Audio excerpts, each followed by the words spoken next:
El podcast de Javier Fernández Aguado, una producción de Intelivoz.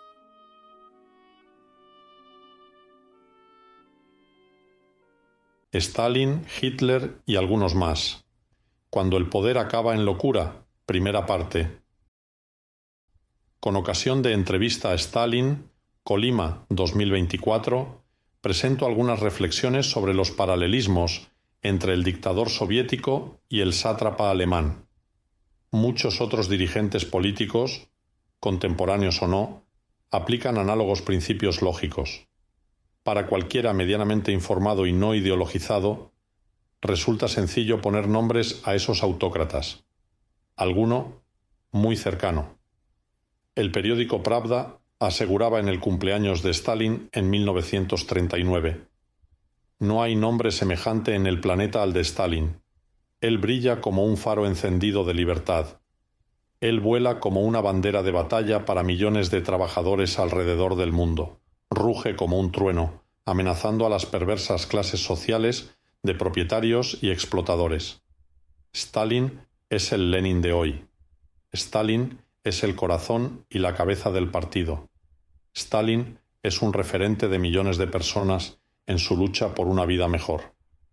El general Dmitri Pavlov tenía como lema: «Nunca pasa nada. Los que gobiernan saben todo mejor que nosotros». A pesar de sus alabanzas a Stalin, fue uno de los innumerables fusibles que el dictador georgiano desechó. El militar acabó fusilado antes de julio del 41, acusado de ser uno de los responsables de no haber frenado la Operación Barbarroja, aunque el responsable directo era el propio Stalin.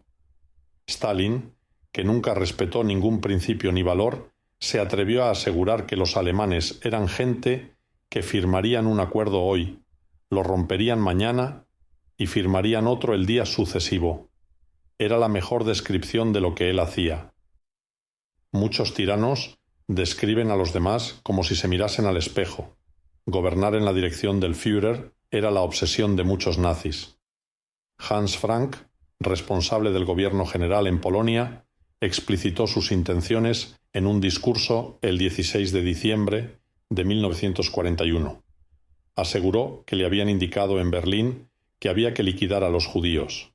Añadió que él aplicaría aquellas ideas hasta el final.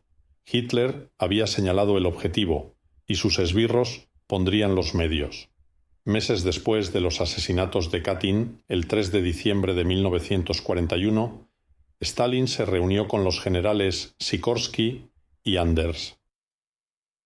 Sikorsky era el primer ministro del gobierno polaco en el exilio. Cuando le preguntaron sobre los miles de oficiales connacionales desaparecidos, Stalin bromeó, respondiendo que seguro se habían escapado. Cuando le preguntaron que a dónde, respondió que a Manchuria.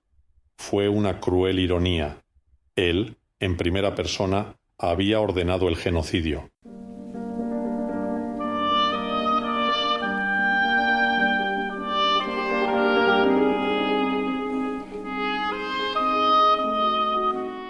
Las ideologías son la excusa de los autócratas de cualquier época. Pavel Stenkin, soldado ruso, fue tomado prisionero por los alemanes, quienes le torturaron también de hambre en un campo de concentración. Luego, devuelto a Rusia, fue remitido al Gulag por haberse rendido a los germanos. Fue liberado en 1953, después de la muerte de Stalin. Aseguraba que fascismo y comunismo eran exactamente lo mismo. Afirmó rotundo: «Lo sé mejor que nadie, porque lo he experimentado en mi carne».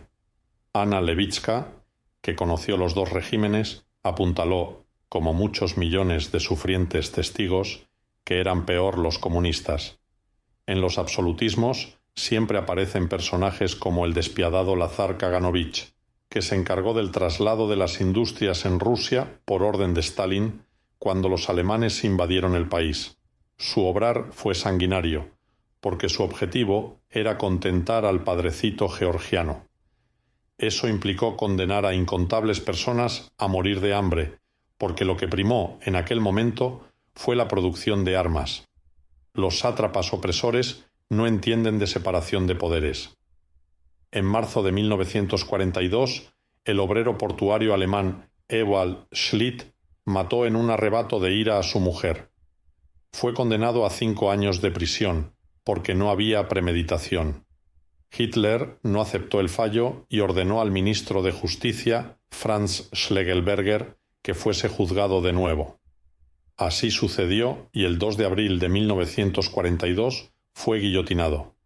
Los represores como Hitler, Stalin y otros más cercanos, a veces sonrientes, imponen su voluntad, aunque en nombre de la libertad, como montoneros, socialistas, fascistas o populistas, valga el oxímoron, prometan sinodalidad y participación.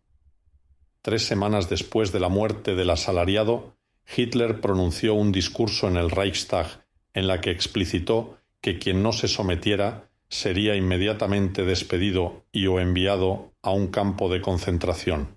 Con fino olfato y un toque de ironía, el Wall Street Journal publicó durante la guerra que los americanos sabían que la principal diferencia que había entre Hitler y Stalin era el tamaño de sus bigotes.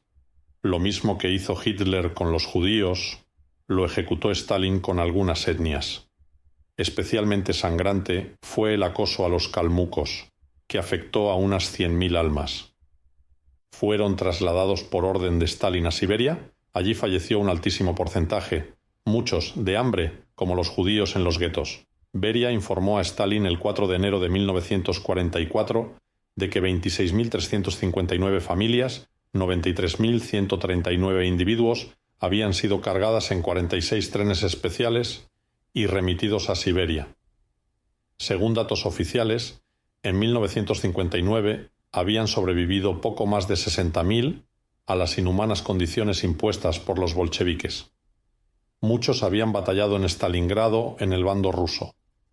Algunos calmucos escribieron a Stalin porque pensaban que no era consciente de lo que estaba pasando. Fueron transferidos a campos de exterminio por haber incomodado al jefe supremo. ¿Cuántos ingenuos siguen creyendo que la alta dirección no está al tanto de los desmanes de los mandos intermedios? Solo por excepción es así.